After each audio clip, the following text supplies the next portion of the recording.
How much would you pay for a record you just had to own? The world of ultra-collectible and ultra-expensive records is a strange and murky place. On July 18, 1953, an 18-year-old truck driver dropped into Sun Records in Memphis to record a song for his mother. It was to be a birthday present.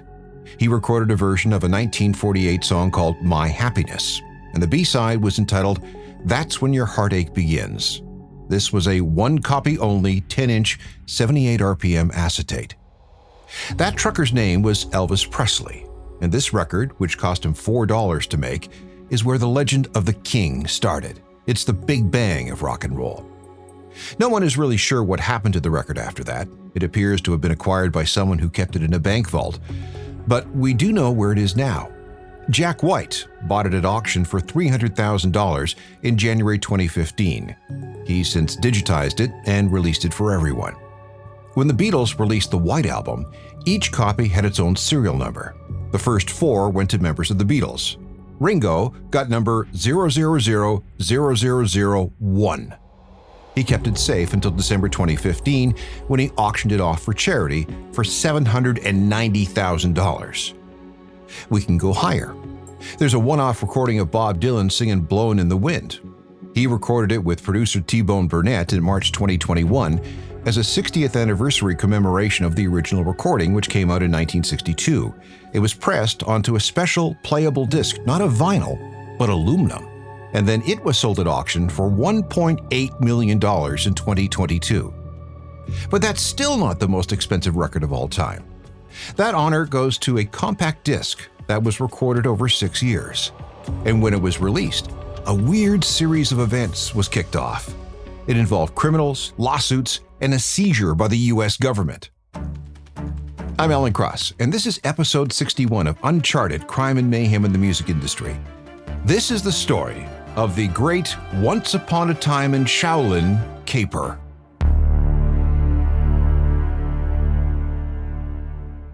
There's a compact disc out there that's worth $4 million US. Then again, it's a very special CD, and there is only one in existence. It's from... Oh wait, we need to go back a little further. This story really begins on June 1st, 1999. That's the day a new software program called Napster went live. Its developer, Sean Fanning, a university dropout and music fan, was tired of being unable to find songs online. The brand new MP3 technology had made it possible for music to flow like water at the speed of light all over the world.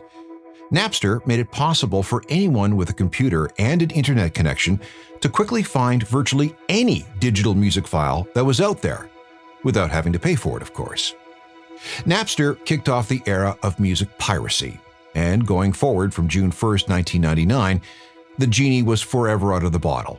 Music fans from all over the planet gorged on free music, collecting more music than they could ever possibly afford. Record labels and artists were devastated.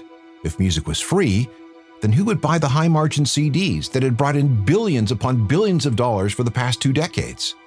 From a peak of 2.5 billion CDs sold in 2000, the market for CDs collapsed, slowly at first and then all at once.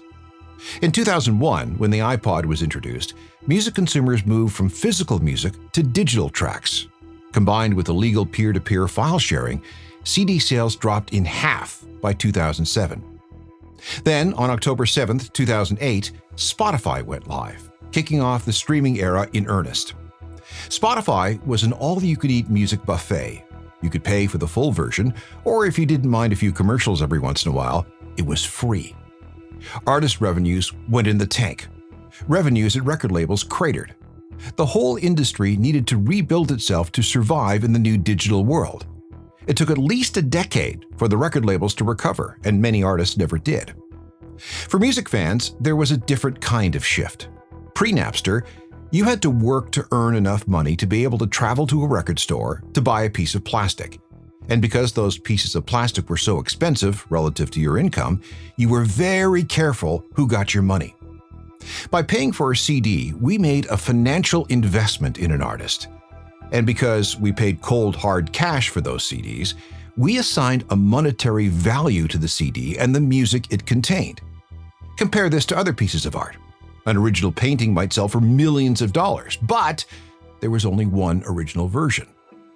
Hold on to that thought. With piracy and streaming, the cost didn't matter because everything was free. The monetary value of music dropped to zero. Oh, it still had spiritual and emotional value, but as for money changing hands, not anymore. Streaming platforms like Spotify and later Apple Music, Tidal, Amazon Music, YouTube Music, and dozens of others had a skip button. This made it very easy to move from one song you weren't crazy about to the next, perhaps one you really liked. Who cares if you skipped a song? There were plenty more better ones out there, right? And the amount of music to choose from kept growing and growing and growing. 25 million tracks, 50 million, 100 million, and right now, more than 250 million. There was no way to keep up. Who had time to waste on a song you didn't immediately like? And it wasn't like you were blowing up a financial investment of any kind, was it?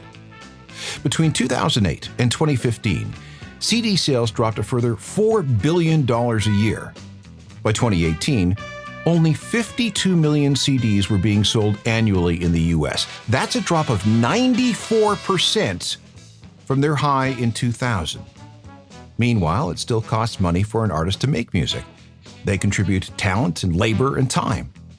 But the monetary value ascribed to that talent and labor and time dropped to near zero. The less effort people have to make in acquiring something, the less value they give that thing. Everyone loves recorded music, but fewer and fewer people were willing to pay for it. Artists were both outraged and depressed by the situation. Which brings us to Wu-Tang Clan. They're a collective formed on Staten Island in 1992, and for the first part of their career, they enjoyed the benefits of revenues from sales of high-margin CDs. They enjoyed a great rep in the hip-hop world and were seen as important, authentic, streetwise, and powerful. But, just like everyone else, those royalty checks got smaller and smaller with each passing year in the 21st century. And after a while, Wu-Tang Clan decided they needed to make a statement. That statement was a double CD called Once Upon a Time in Shaolin, a record they started working on right around the time Spotify went online. Even as the group released material regularly, Shaolin was recorded in secrecy, sometimes at their studio on Staten Island, sometimes in places like Marrakech, Morocco. It features every member of the group: RZA, GZA, Capadonna, Ghostface Killah, Inspector Deck, Master Killa, Method Man, Raekwon, and You God. There were many guest appearances, ranging from Redman and Gravediggaz to, believe it or not, Cher. She loved the idea so much that she refused any kind of payment. None. Anyone who participated in a session was not told they were working on a Wu-Tang Clan album, nor were they informed of the ultimate purpose of these recordings. The final version filled 2 CDs.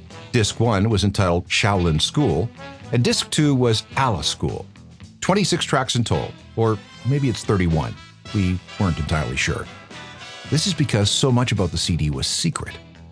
Finally, news of the album was made public on October 8, 2015, and it was not what Wu-Tang fans were expecting, nor was it like anything the world had ever seen.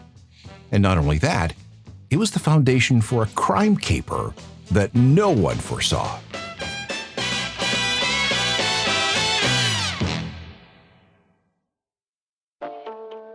What made Once Upon a Time in Shaolin from Wu-Tang Clan so special? Yes, it worked as an album, but it also served as a powerful artistic statement. Let's go through that line of thinking. Tariq Azagarg was a basketball-loving wannabe rapper and Moroccan immigrant living in the Netherlands.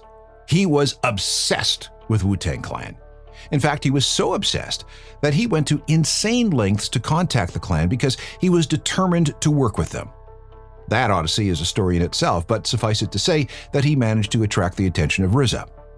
They got along so well that RZA allowed Tariq to book and manage his solo world tour.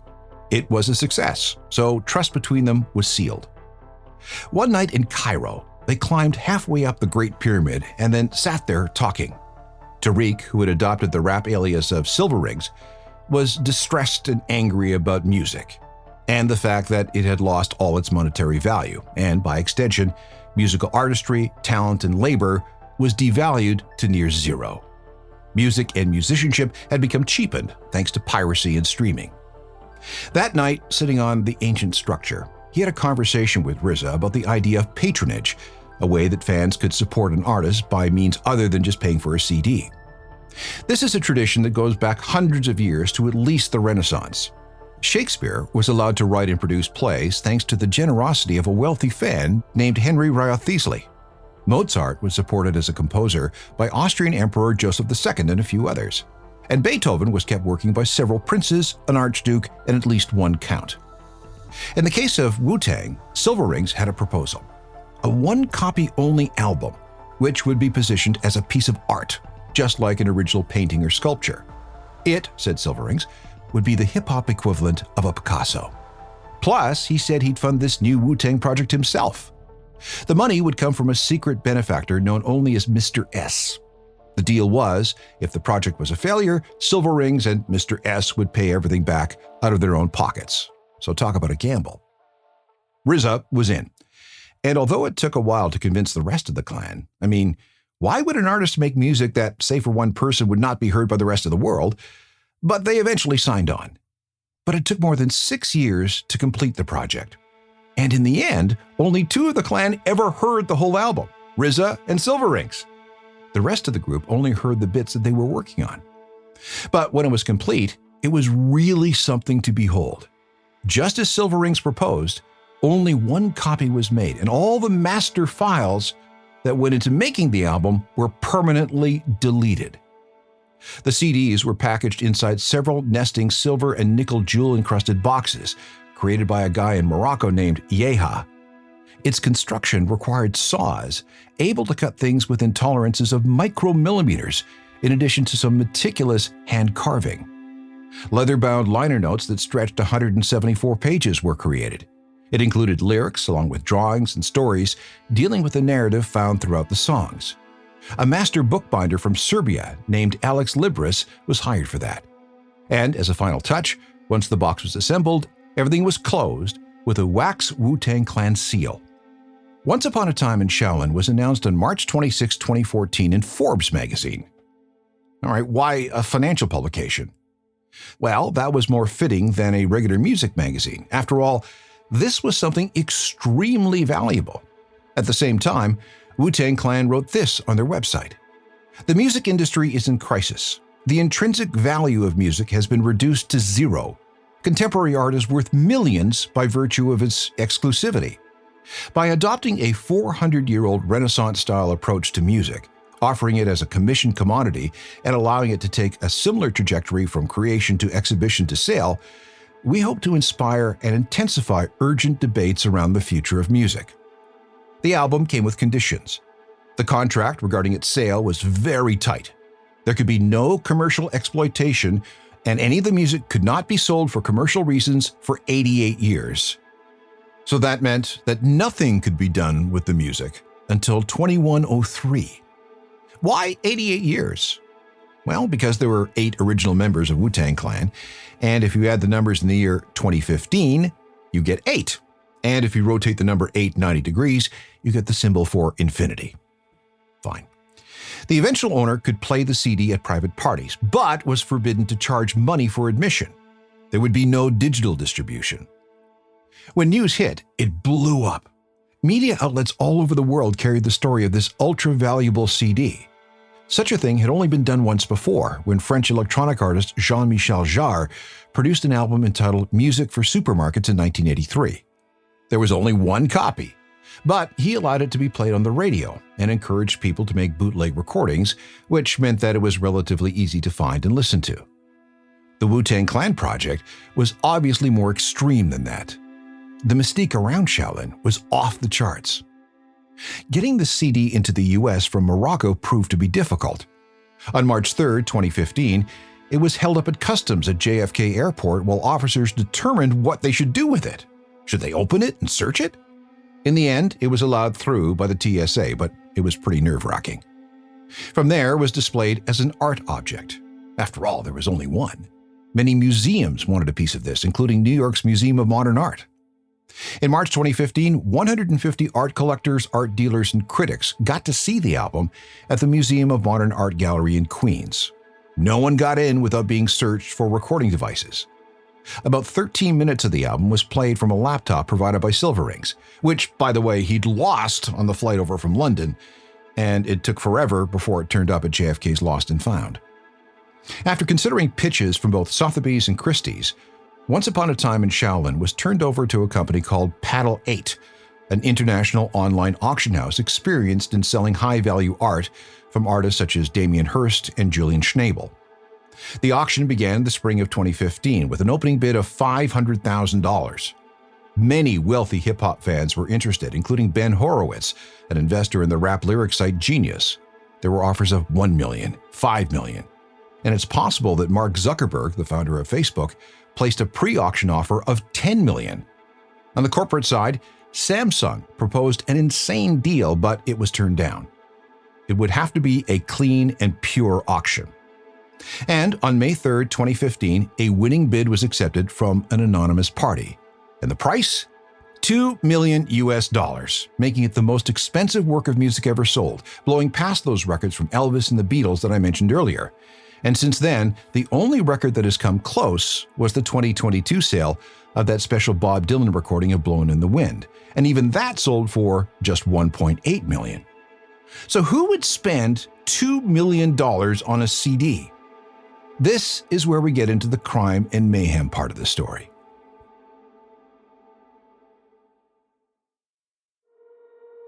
After much speculation on the identity of the buyer of the single precious copy of Once Upon a Time in Shaolin by Wu-Tang Clan, Bloomberg Businessweek outed the buyer as someone named Martin Shkreli. Who? Shkreli was the co-founder of several hedge funds, the CEO of 2 pharmaceutical firms, and a software company. He was not, and how shall I put this, not a lovable guy. When he left one of his pharma companies in the summer of 2015, he was sued for $65 million for allegedly misusing company funds, along with stock trading irregularities and threats and harassment of a former employee and his family. He also had a reputation for gouging sick people. In 2014, he acquired the rights to a drug called Thiola, which is used to treat a rare kidney disease. He immediately raised the price from $1.50 a pill to $30 a pill. This for a prescription that requires patients to take between 10 and 15 pills a day. He did something similar with a drug called Chenodal, which is used for certain types of gallstones that can't be cured with surgery. He increased the price 5-fold, just because he could. Then, in September 2015, while due diligence of his purchase of Once Upon a Time in Shaolin was still going on, Shkreli managed to get the manufacturing license for a drug called Daraprim, which is used for fighting parasitic infections. It's also used in conjunction with another drug to prevent a specific type of pneumonia in patients with HIV/AIDS. It has also been used as an agent against malaria in some of the poorest parts of the world. The drug was cheap and effective, selling in the US for about $13.50 per pill. But Shkreli immediately jacked up the price to $750 per pill. I quote, "If there was a company that was selling an Aston Martin at the price of a bicycle, and we buy that company, and we ask to charge Toyota prices, I don't think this should be a crime." This caused a scandal that had Shkreli all over the news, where he was smug and unrepentant. He became known as the Pharma Bro. He was despised and didn't seem to care. When he appeared on TV, he always seemed to be smirking. Wu-Tang Clan's reaction? Well, Silver Rings and Reza got it. If somebody buys a product fair and square, then the creator should not be tied to the morality of the buyer. Others were appalled. How dare this work of art be defiled by some snotty Pharma Bro who didn't have any trouble screwing over AIDS patients? This looked bad. When the news broke, Wu-Tang Clan, Shaolin, and Martin Shkreli were trending on Twitter for days. Meanwhile, there was a bizarre rumor regarding a clause that stated that Wu-Tang Clan was allowed to steal the album back from whoever bought it by executing a heist or caper. The only other person with this power was actor Bill Murray. This heist or caper would be permitted just once. It's a great story, but it isn't true. This was a Twitter hoax created by a guy from Philadelphia named Rob Wesley. RZA, however, loved it and even thought about actually calling Bill Murray about it. And it did contribute to the original mystique and thereby the value of the album. It also took off some of the heat involving the increasingly unpopular sale of the album to Martin Shkreli. So, a hoax. But let's not forget that story just yet, because Wu-Tang Clan needed a way to sort out the bad juju Shkreli was bringing to what they had hoped would be a noble art project. How could this be salvaged? At one point, the Wus brainstormed with Shkreli. A fake robbery would be coordinated. RZA, GZA, Silver Rings, Raekwon, Ghostface Killer, and Bill Murray, all masked up, would break into Shkreli's place as he live-streamed everything. The intruders would drag Shkreli off his chair and then drug him with something in a handkerchief held over his mouth. That's when Bill Murray would peel off his mask, look directly into the webcam and say, "Everybody be cool, this is a robbery." I mean, this is right out of Pulp Fiction. Meanwhile, the other 5 masked men would allegedly ransack Shkreli's place looking for drugs that would cure cancer and AIDS that, allegedly, Shkreli was looking to sell off to the highest bidder. They'd locate everything to do with the album except the 2 CDs themselves. As police sirens in the background grew louder, the intruders had no choice but to leave without the discs. Next would come an orchestrated ultimatum. Once he woke up from the anesthetic, Shkreli would offer fans a deal. Pre-sell 36,000 copies of Shaolin in 36 days, and he would release the album to everyone. If that didn't happen, he would destroy the one and only original live online. Wu-Tang Clan even sent Shkreli a legally binding document. All he had to do was sign and return it, and the Bill Murray hoax clause would become real. The plan was to post it on Twitter to show the whole world, too. Now here's the twist. Unbeknownst to Shkreli, he really would be drugged, and the intruders would actually steal back the CDs. And if Shkreli signed the Bill Murray deal, he would have zero recourse because, well, he signed the deal, right? This caper might have actually happened if Shkreli had not almost immediately gone off script by giving an interview to Hip Hop DX, and he basically dissed Wu-Tang Clan and RZA specifically. The disrespect he showed was off the charts. Then, Shkreli did another live stream where he showed one of the actual Shaolin CDs and used it as a drink coaster. If Wu-Tang fans hated it before, their hate went nuclear after that. The Wus were back to square one when it came to solving their Martin problem. But then, the FBI stepped in. At 6 in the morning on December 17, 2015, Martin Shkreli was arrested at his apartment in the Murray Hill area of Manhattan. He was arraigned in court on securities fraud and wire fraud charges. All of this resulted from an investigation at his hedge fund and one of his drug companies. The U.S. attorney said Shkreli essentially ran his company like a Ponzi scheme, where he used each subsequent company to pay off defrauded investors from the prior company. The indictment used words like lies and web of deceit. Shkreli claimed he was innocent, set up by rivals. When things went to trial in 2016, Shkreli was so obnoxious, criticizing the prosecutors and live streaming from the hallway outside the courtroom, that the judge imposed a gag order. Because of his notoriety, selecting a jury took forever. One prospective juror was dismissed immediately when he said he couldn't be impartial because Shkreli disrespected Wu-Tang Clan. The public hated the guy. The trial finally concluded on August 4, 2017, when Shkreli was found guilty on 2 counts of securities fraud and 1 count of conspiracy to commit wire fraud. Then, while he was out on bail, he posted on Facebook that he was offering $500,000 for a strand of hair from Hillary Clinton. The judge saw this as a solicitation to assault, so his bail was revoked. Shkreli was shipped to the Metropolitan Detention Center in Brooklyn, the same place where R. Kelly, P. Diddy, and Jeffrey Epstein were held. He stayed there until March 9, 2018, when he was sentenced to 7 years in prison. A 2019 appeal failed, and he was ordered to forfeit $7.3 million in assets. This is where we come back to the album. Those assets, of course, included his copy of Once Upon a Time in Shaolin. So that means after the seizure, the album became the property of the U.S. government. So now what? Wu-Tang Clan saw this as an opportunity. Could they buy the CD back from the government? Could there be a new auction? The publicity would be awesome. And then yet another twist. The FBI says they didn't seize the album after all. Why? Because they didn't have proof that Shkreli had purchased Once Upon a Time in Shaolin with illegal funds. Meanwhile, another story emerged. Had he not been arrested by the FBI, Martin was planning to escalate things even further. He acquired a couple of AK-47 replicas and was ready to post a video featuring him and his people surrounding the album. The video would contain a message to late Wu-Tang Clan member Old Dirty Bastard. A message to OBD, make some room in heaven because your brothers are about to join you. The guy was definitely nuts. Those AK-47 replicas were found during the FBI raid. So imagine having to explain where he got them and what he was planning to do.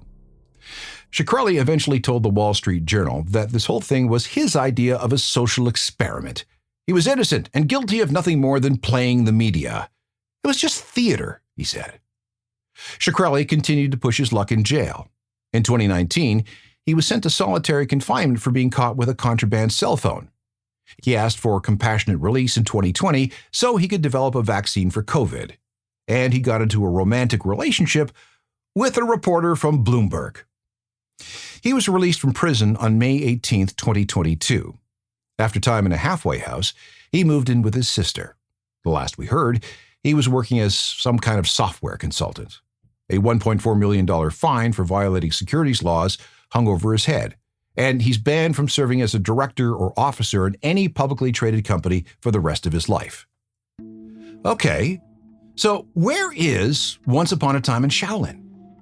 The original hard copy seems to be in the possession of Pleaser Dao, a descendant of the company that sold it via auction to Shkreli in the first place. But it looks like Shkreli made a copy of the record and then live-streamed it to about 5,000 people via X on June 9, 2024. Pleaser Dao sued him for that and got a restraining order to prevent him from doing that again. A judge ordered him to surrender any copies of the album he might have. The first official presentation of Once Upon a Time in Shaolin was done at a gallery in, wait for it, Hobart, Tasmania in Australia. All the attendees had to sign a document saying that they would not record it. 500 people got to hear it, all of whom were frisked for recording devices before they were allowed in. The waiting list had to be closed once it reached 5,000 names. And those who were lucky to hear it didn't get the whole thing. All they got was a 30-minute mix created by Silverings. And yes, the actual recording was on display. Pleaser Dao then started selling partial ownership in the album via NFTs that cost $1 each, some of which goes to Wu-Tang Clan. That got you a 5-minute sampler. Each time a sale went through, this moved up the release of the full album by exactly 88 seconds. So that means if and when $28 million is raised, the album will be released to the public. If not, it will remain locked up until 2103.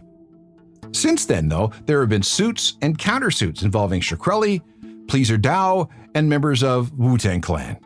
Shkreli has lost all of them. Which brings us up to date as of January 2026. Pleaser Dao has the album. Wu-Tang Clan is more legendary than ever. And Martin Shkreli is a convicted felon. So where and when can anyone hear anything on Once Upon a Time in Shaolin?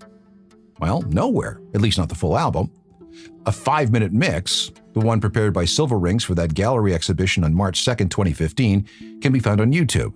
You can also find various fan-created mixtapes, but of course not the whole thing. All we can say is that Wu-Tang made their point, but in a completely different way that RZA and Silverings envisioned that night as they sat on the Great Pyramid of Giza and dreamed it all up. You can catch up on all episodes of Uncharted by downloading them from your favorite podcast platform.